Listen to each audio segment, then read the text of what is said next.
Hi everyone and welcome back. It's Mindy with Mindy Egan Design, and today I am very excited to be showing you one of the new dies out of the Simon Says Stamp release, and this is going to be showcasing the flower cluster die. I do have a few examples to show you, but I'm going to be focusing on this one, which I figured out how to incorporate Copic coloring with this die. So I'm really excited to share this with you. So here is the flower cluster die, and it's just this really gorgeous detailed die. I played around with it quite a bit on a few different cards.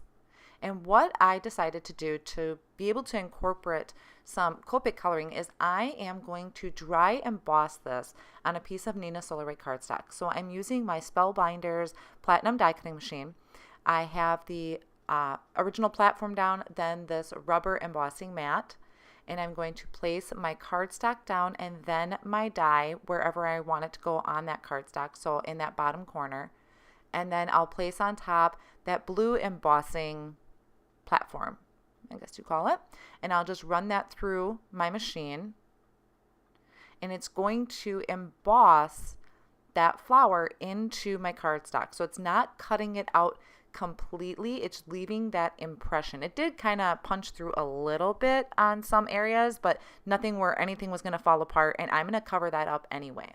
So I'm going to put that off on the side, and while I still have my die cutting machine out, I'm going to go ahead and cut out this cluster also from black cardstock. I'm going to use this for layering, so I actually do cut this a few times. So I'm going to go ahead, place my cardstock down, put in my two cutting plates, sandwich that through, and I'm going to run this back and forth a couple times, make sure I just have a really nice clean cut of this flower die. And then I'll have that off on the side. And then I just take my craft pick and I poke through the holes to get that to loosen up so I can pull that off of the die and just remove any of the loose pieces. Clean that up a little bit. Comes off really great. And then just finish getting those out of the thing, which you can do an inlay with this too. I just did not have the patience to do it. So I just figured I'd try something that I do know how to do, which is the Copic coloring. So now I have all those pieces out, and I'm just showing you what this is going to look like. So it is going on top of my embossed area there. And the reason I embossed it is so that I have a guideline of where I can Copic color. So I'm just kind of cleaning up those edges a little bit, and that'll line up perfectly. So I'm going to come in now, since I did cut this out on the Neenah Solar Ray cardstock, and this is 80 pound. This is my preferred choice of cardstock to use for coloring. I'm coming in with a BV02, and I'm just going over with this light color first. And I'm not being super careful as far as laying down the color. I'm starting in the middle and working my way out of the petal. If it goes into the little divots, the embossed area, I don't care. I'm going to cover that up with black cardstock anyway. I just want to make sure I don't go any further than that, because that will show through.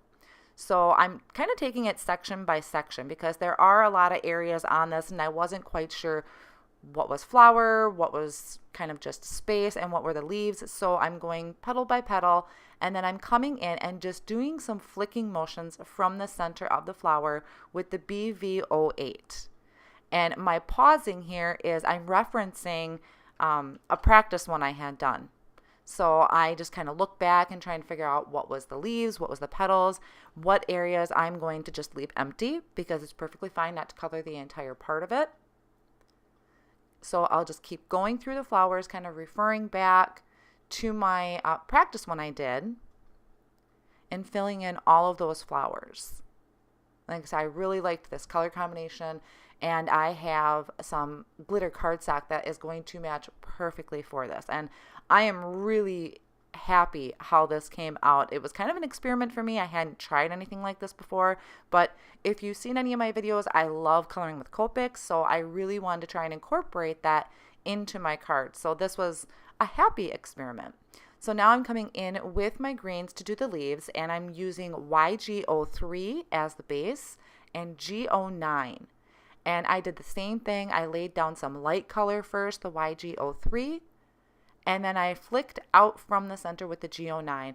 I'm not really concerned as far as where actual shadows are. I just wanted to add a little bit of that dimension and shading in there. And I will have all of those colors listed down below and in my blog as well, and the supplies to this. So I'm just finishing up, and like I said, I'm leaving some space in there. I didn't have to color every single area, and I think it just came out fantastic. I was really happy with this card. So I'm finishing off with those grains, and then I'm bringing in that die that I already cut out of the flower stems, the flower there, and just making sure that I got everything I wanted, didn't miss any leaves, and I was really happy how that kind of came together. So now once I have that ready, I need to glue this down, and what I'm going to end up using is I'm going to use some spray adhesive. This is something new I was trying out because this was a really intricate die and I wanted to make sure it held down. So I'm using the spray adhesive. Forewarning, it really does smell. So make sure your windows are open, you're in a really good area to be spraying this, or you have a ceiling fan going. So I sprayed that down and I'm using my tweezers to line that up. And this had a really great hold. I really like how easy this spray is to use. Like I said, it's just the smell. So you just want to make sure you have your windows open. And I did die cut this, like I said, twice just to add a little bit more dimension to the card. And then just pressing that down, kind of removing a little bit of the stickiness or the tackiness. And then I'll hold these down with some acrylic blocks and place this off on the side to dry a little bit better. So while that's drying, I'm going to come in and use a sentiment. I'm using a black piece of cardstock that I'm prepping with an anti-static powder tool so I don't have any embossing powder sticking where I don't want it to. And then I'm going to use a sentiment that is off of this Kind Flowers stamp set. This has a lot of great sentiments on there. I really liked how it was just in a really nice fine strip. So I'm going to line that up on the black cardstock using my Misty tool. Close the lid, pick that up, and then I'm going to come in and stamp this with some Simon Says Stamp clear ink, which is a sticky ink, so it's great for embossing. So I'll go ahead, get that inked up and stamped out, just pressing lightly. I didn't want to squish the letters onto the cardstock because then you wouldn't be able to read it as well. And then I'm going to use the Simon Says Stamp white embossing powder, sprinkle that on, tap it off, and heat it up with my heat tool. And I really like the look of this white on black. I think this really just adds a nice touch to the card. And once I have that done, I'm cleaning this off with a Swiffer pad. What is those called? The Swiffer cloth, sorry. There we go. Just to remove any of that excess powder that was on there. So here is how my card is coming together. I want to use a white piece of cardstock for the base. So this will end up measuring 4 1/4 by 5 1/2.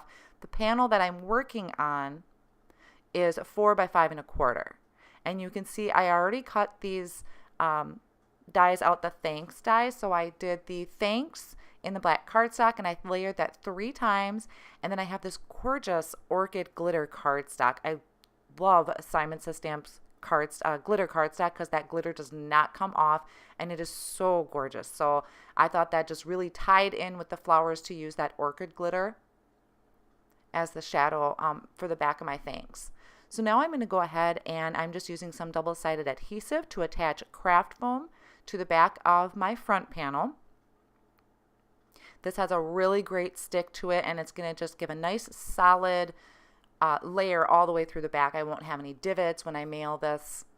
So I'll go ahead and get that attached to the front of the card. And then I can remove the adhesive on the back of this panel and attach it to my card base as well. So now I'm just going in and attaching that black cardstock thanks to my glitter cardstock. I used spray adhesive on this as well because I wanted to make sure it had a really good hold on top of that glitter cardstock. And for attaching that to my card, I'm going to come in and use the Gina K Connect glue. It has a really nice fine tip to it. It comes out really nice and easy. So I was kind of experimenting with a few different adhesives. And just make sure that's lined up nice and straight. and push that down. And I'm just really liking how that orchid glitter works with the card. And then I can attach this strip right under my sentiment.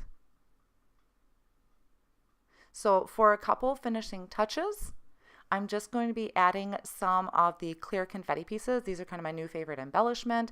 So I'll go ahead and get those attached to the card. You're also going to see some more examples that I had done with this flower cluster die as well. So I will have everything linked down below in my video description and also on my blog. So be sure to head over and check those out. I really hope you enjoyed this new interpretation of using your dies, and maybe you could take a look at your dies and what you have and be able to try something out like this. For my other cards, I did some ink blending and die cut my flower cluster out of that, adding some of those fluttering butterflies from the Orchid Glitter cardstock. And then I also did ink blending on a card and then just die cut the flower clusters out of white cardstock there as well. So I hope you enjoyed this. Thank you so much for watching, and I will catch you in the next video.